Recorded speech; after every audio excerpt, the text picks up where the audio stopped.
ko'pamiz qilgan. Duo qilyapsiz-ku, ammo u qabul bo'lmayapti deb o'ylayapsiz. Bir misol. Siz non olish uchun bir nonvoyni yoniga borasiz. Nonni pishishini kutib turar ekansiz. Nonvoy bilan suhbatlashib qolasiz.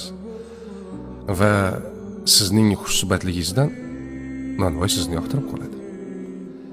Nonvoy boshqa mijozlarni istagini berib, ularni tezda jo'natadi. Bu orada siz istaganingizni ola olmayotganingiz uchun siqila boshlaysiz. Lekin bilmaysizki, nonvoy sizga endi pishayotgan chiroyli nonlardan bermoqchi ekanligini.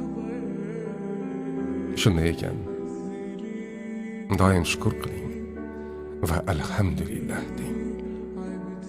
Shunaqa.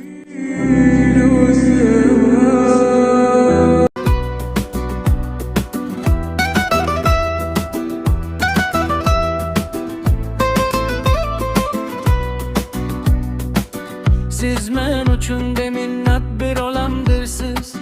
Onam shunday bino qo'ygan otamdirsiz.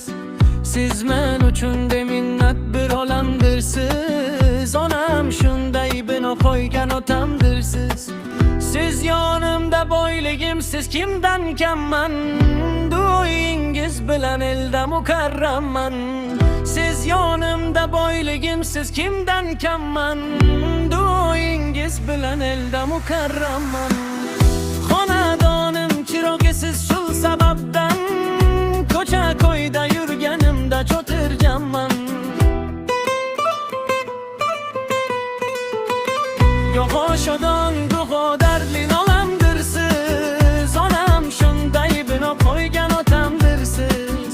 Yo'g'oshodon duo dardli olamdirsiz. Onam shunday bino qo'ygan otamdirsiz.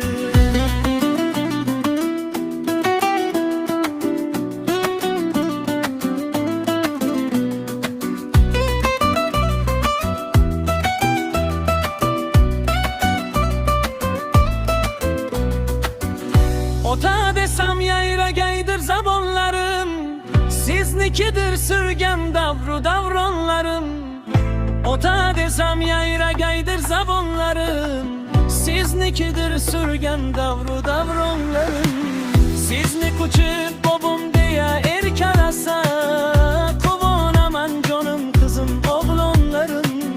Sizni quchib bobum deya erkalasa, quvonaman jonim qizim o'g'lonlarim. Onam suygan odamdirsiz. Onam shunday bino qo'ygan otamdirsiz. Opam singlim onam suygan odamdirsiz. Onam shunday bino qo'ygan otamdirsiz. Onam shunday bino qo'ygan otamdirsiz.